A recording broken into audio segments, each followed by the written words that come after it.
In the fight to control the HIV/AIDS epidemic, high risk or vulnerable groups such as sex workers, men having sex with men, and injecting drug users play an important part. Both in their own groups and among others, they can spread safe practices like the use of condoms, safe use of needles, and so on. But these high risk groups are regarded with aversion and suspicion, particularly by keepers of the law. Fear of police harassment drives them underground and increases unsafe behavior. To change this, a unique police sensitization program was recently initiated in Tamil Nadu by the State AIDS Control Society, also known as TANSACS. Support for the program is provided by the international agencies UNDP and Constella Futures.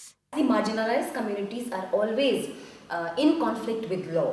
They are always kind of having an interaction which is somewhere impacting on their lives when it comes to the police department. And that is why there was a kind of a need to go over to every police person in the district, in the entire state, right from the senior officers to the people who are working at the grassroots level. They brought to the notice of TANSACS the need to bring a better understanding between the marginalized communities and the police department. காவல்துறையை பொறுத்தவரை இது ஒரு புது வகையான ஒரு முயற்சின்னு நான் சொல்லுவேன். சொல்லுவதற்கு அச்சப்படுகின்ற ஒரு நோய் HIV. எனக்கு இந்த பாதிப்பு இருக்கிறது, இந்த நோய் இருக்கிறது என்று டாக்டரிடம் கூட சொல்வதற்கு அச்சப்படுவார். அதனால தான் டெஸ்ட் பண்ணுவதற்கு கூட நிறைய பேர் வரமாட்டாங்க. எல்லோருமே டெஸ்ட் செய்து டெஸ்ட் ரிப்போர்ட் வைத்துக்கொண்டு செயல்பட வேண்டும். எய்ட்ஸ் நோய் அது ரொம்ப மோசமானது அப்படிங்கிறத விட்டு ஓகே, ஏதோ எங்கேயோ ஒரு இடத்துல தவறு நடந்து விட்டது. இப்படி தவறு நடந்ததுக்காகவே ஒருத்தனை வாழ்நாள் முழுக்கும் கரிச்சு கொட்டி அவனை நாசம் பண்ண வேண்டிய அவசியம் இல்லை. காவல்துறை அப்படின்னாலே நம்மள கண்ணோட்டில் என்ன தெரியும்னா, இவங்களை பயப்படணும், இல்லை இவங்க நம்மளை பிரச்சனை பண்ணுவாங்க, இப்படி ஒரு மிகப்பெரிய ஒரு கேப் இருந்துட்டே இருந்தது. இதை எப்படிதான் போக்குறது அப்படின்ற ஒரு கேள்விக்குறை எல்லார்கிட்டயுமே இருந்தது. நம்ம இலக்க மக்கள் தெரியும். சப்போஸ் நாங்களே கூட போய் கம்ப்ளைண்ட் கொடுத்த போனோம்னா, ஆமா நீ இப்படி இருந்தானா உனக்கு கிண்டல் பண்ண தான் செய்வான், உன்னை அடிக்க தான் செய்வான் அப்படின்ற மாதிரியான ஒரு கண்ணோட்டம் இருந்தது. Police is a very big force. For instance, in Chennai, I have got a 18,000 strong constabulary. And if you take Tamil Nadu, it is about 1 lakh police strength. It's such a big force. We are in a very advantageous position to deal with the problem. The common goal of the entire program was to ensure how do we prevent the spread of HIV. How do we ensure that the communities do not go underground and they are still very much at the surface with a better understanding how the entire message of HIV/AIDS could be brought in force. பெண் தன்மை கொண்ட ஆண் ஒருத்தன் வரான் அப்படின்னு சொன்னாக்கா, உனக்கு என்ன இங்க வேலை, you have lots of rights. ரொம்ப சாதாரணமா ஒரு மனுஷனா, ஒரு பூச்சியா, ஒரு புழுவா அப்படியே யாருன்னா பார்ப்பாங்க. பிசிக்கலி அவங்க மேலா இருந்தாலும் அவங்களோட மென்டலி தான் ஒரு ஃபீமேலே வளர வளர என்ன ஆகுதுன்னா, அவங்களுக்கு அந்த உறுப்பு மேலே ஒரு வெறுப்பு வருது. எங்களை நீங்க புரிஞ்சுக்கோங்க, நாங்கள் இப்படி தான் பிறந்தோம், இப்படி தான் வாழ்கிறோம், இவ்வளவு சிந்தனைகளோடு இருக்கிறோம், எங்கள் கஷ்டம் இது, எங்களுடைய சூழ்நிலையை புரிஞ்சுக்கோங்க. நிறைய பேர் கேட்டாக்கா வீட்டை விட்டு வந்தே பல வருஷங்கள் ஆச்சு, எப்படி தனியாக இருந்துகிட்ருக்கோம் அப்படின்னு சொல்கிறாங்க. அந்த பெற்றோர்களை நம்ம கவுன்சிலிங் கொடுக்குற மாதிரி ஒரு ப்ரோக்ராம் பண்ணலாம் இல்லையா? அட்லீஸ்ட் ஒரு சில பெற்றோர்களை நம்ம கவுன்சிலிங் கொடுத்து இவங்க என்னோட குழந்தை தான் அக்செப்ட் பண்ணிக்கிற மாதிரி நம்ம ஒரு 4-5 பேருக்கு பண்ணணும். அப்புறம் மற்றவங்க அதை ஃபாலோ பண்ண ஆரம்பிக்கலாம்.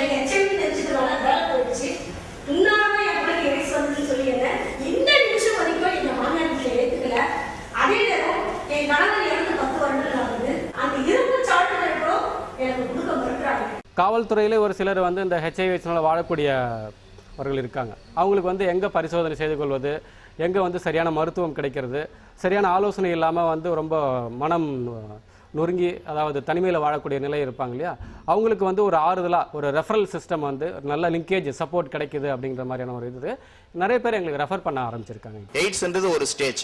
அந்த ஸ்டேஜுக்கு போனவங்க பல பேர் மறுபடியும் HIV நிலைக்கே வந்திருக்கிறாங்க. அவங்களால இன்னமும் திரகாத்திரமா வாழ்ந்துட்டு இருக்காங்க. 9, 7, 1 பொட்டை உசு இல்லை ஆயிட்டோம். இந்த மாதிரி ஸ்கூல் லைஃப்லயே அவனுக்கு ஏற்பட்டதுனால படிப்புக்கு முழுமையா அவனை செலுத்த முடியல. அப்ப பாதுகாப்பு இல்லாம செக்ஸ் பண்ணா அங்க என்ன சார் இருக்கும்?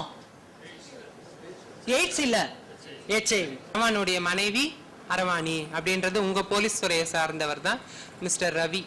அவர் தான் எங்களுக்கு அந்த பேர் வச்சார் அரவாணின்னு சொல்லிட்டு. கமர்ஷியல்ல போறாங்க. கமர்ஷியல் என்ன சார் ஆபத்து அப்படின்னா அங்கதான் ஹை ரிஸ்க் பிஹேவியர். சப்போஸ் அந்த செக்ஸ் பண்ற நபர் வந்துட்டு HIV இன்ஃபெக்டடா இருந்தாருன்னா உடனே அவருக்கு பாஸ் ஆயிடும். கமர்ஷியல்ல இருக்கிறவங்க என்ன செய்வாங்க, ஒருத்தர்கிட்ட இருப்பாங்க, அடுத்தடுத்து போனாங்கன்னா என்ன ஆகும், அங்கங்க ஸ்ப்ரெட் பண்ணிக்கிட்டே போவாங்க. பாலியல் தொழில் செய்யற பெண்களோட வாழ்க்கை நீங்க எந்த மாதிரி ஃபீல் பண்றீங்க? எங்களுக்கும் கணவன், குடும்பம், குழந்தைகள் எல்லாம் இருக்கிறாங்க. சில பிரச்சனைகளால நாங்க அதுல தள்ளப்பட்டிருக்கிறோம். சந்தர்ப்ப சூழ்நிலை இப்படி ஆயிடுச்சுங்கறாங்க. நீங்க சார்? ஒரு சில வந்து இவங்க சார் சொல்றதா கரெக்ட். ஒரு சில வந்து நீ எவ்வளவு ஒருத்தர் வந்து நான் கூப்பிட்டு நான் வச்சுக்கிறேன், குடும்பத்தில் வச்சு மாசம் 2000 தரேன், எனக்கு அது போதாதுங்கிறாங்க. நான் ஆடம்பர செலவுக்கு நான் போக தான் செய்வேன். ஊசி மூலமாக போதை எடுக்கிறதுனால இந்த HIV ஒருவரிடம் இருந்து இன்னொருவருக்கு டிரான்ஸ்மிட் ஆகுது, பரவுது. போதைப் பொருள் யூஸ் பண்றவங்களுக்கு 2 வகை. ஒன்னு போதைப் பொருளால, போதை ஊசி குத்துறதுனால அவருக்கு வந்து இந்த HIV ஒருத்தர்கிட்ட இருந்து இவருக்கு வரலாம். இவருக்கு அந்த கிருமி இருக்கும், இவருக்கு தெரியாது. ஆனா இவர் மனைவிக்கும் அந்த கிருமியை கொடுத்துடுறாரு. ஸோ 2-வே டிரான்ஸ்மிட்டர் யாருன்னு பார்க்க போனா இந்த ட்ரக் அடிக்ட்ஸ் தான், போதைப் பொருள் பயன்படுத்துறவங்க தான். இன்னொருத்தர் வராரு, போதை அடிச்சுட்டு வராரு, எப்பா உங்ககிட்ட செட்டுக்குதா, கொடு, எப்பா கிளீன் பண்ணல, நான் கிளீன் பண்ணிக்கிறேன்ப்பா. அது சரியான, அது கிளீனிங் மெத்தடே கிடையாது. என்ன ஆகும், எனக்கு HIV இருக்கு, நான் குத்த ஆரம்பிக்கிறேன்னும் போது அந்த ரத்தமும் மிக்ஸ் ஆயிடுது. நான் என்ன பண்ணுவேன், ஒரு 4 ml அந்த குப்பியில இருக்கும், ஒரு 3 ml நான் எடுத்துக்கிறேன், நான் குத்துறேன். டே எனக்குடா இரு அப்படின்ட்டு இவர் 1 ml போடுவாரு. இந்த மாதிரி இந்த கோடு வரைக்கும் உனக்கு, இந்த கோடு அதிலே பிரிச்சுப்பாங்க. ஸோ அந்தந்த கோடுன்னா எனக்கு அடுத்தது இன்னொருத்தர் கோடு, இன்னொரு 3 ml ஆளுக்கு ஒரு ml எடுத்துக்கும் போது ஒரே செட்டில் இது மூலமாக பண்ணும்போது என்ன ஆகுது, அந்த HIV எனக்கு இருந்ததுன்னா என்னுடைய நண்பர்களுக்கும் வந்துடுது. இது வந்து ஃபிக்ஸிங் மெத்தட். ஒரே ஒரு தடவை HIV காரரோட ஊசி அடிச்சா தப்பிக்கிறவங்க யாருமே இல்லை. What this program did was to kind of break these stereotypes of the communities towards the police and break the stereotypes of the police people towards these communities. காவல்துறை அதிகாரம் ஒரு அதிகார போதை அந்த மாதிரிலாம் சில விஷயங்கள் இருக்கும். நம்ம என்ன இவங்கள்ட்ட சொல்லி கேட்கறதா, இல்லைன்னா நம்ம கிளாஸை கிண்டல் பண்ணுவாங்க. ஸோ அந்த ஒரு நார்மல் மென்டாலிட்டியோட தான் நானும் போனேன். very strong against attitude, negative attitude towards MSM sexuality. பாலியல் தொழில் செய்யற பெண் அப்படின்னா அதை வந்து ஏத்துக்க மாட்டாங்க. மற்ற கிளாஸ் நடக்கும்போது கூட ஆர்குமெண்ட் இல்ல, இந்த FSW பண்ணும்போது ஆர்குமெண்ட் அதிகமா இருக்கும் அப்படின்னு நான் கேள்விப்பட்டு போனதுதான். அதே மாதிரி ஆர்குமெண்ட் இருந்துச்சு.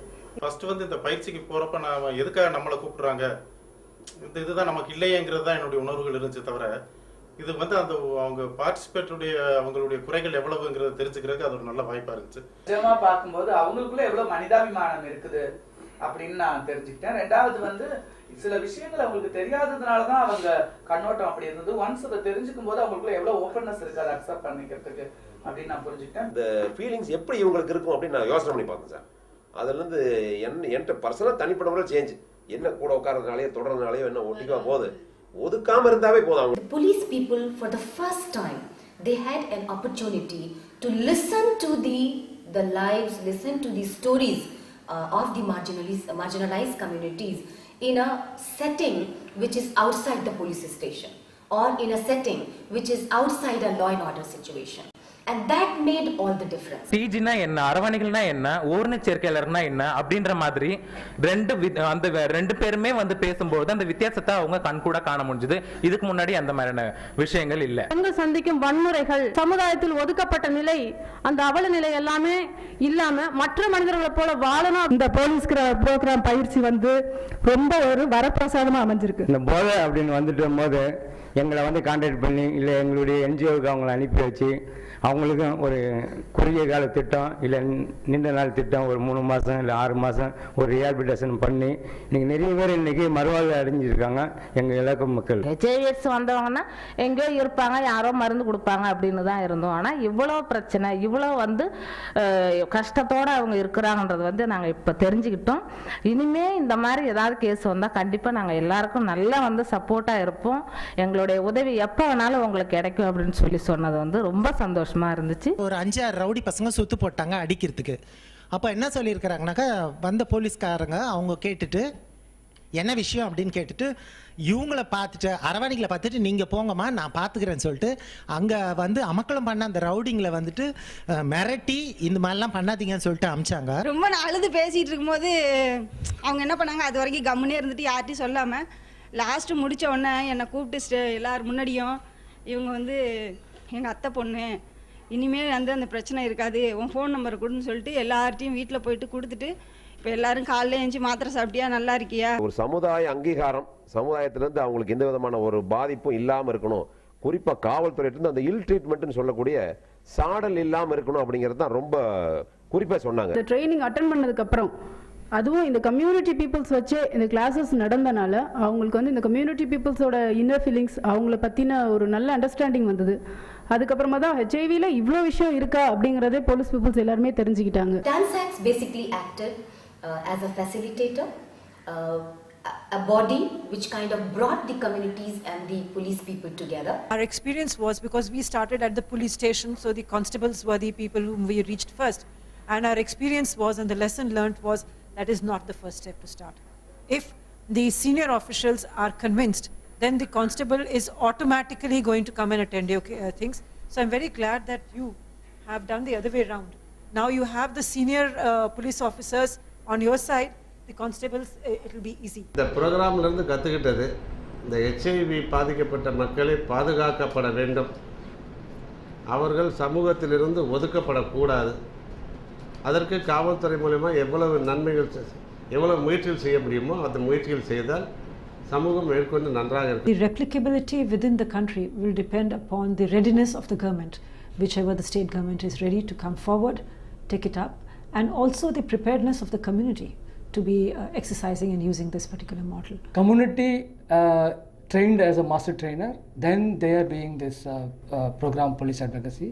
This interface also facilitated a lot of interactions and lot of enabling factors after this program. The best thing about this training program was that there were no high-flying trainers coming from outside and training the police people, but the training was done by the community members themselves. Targeted groups themselves, those who are experienced the problem themselves happen to be the faculty members talking to the policeman. Why don't you understand us? You please understand us. We also have a problem. That had a better reach than anything else. I must say, to the credit of the police department, that every single training program that was organized in the state was inaugurated and attended by the senior most police officer of that particular district.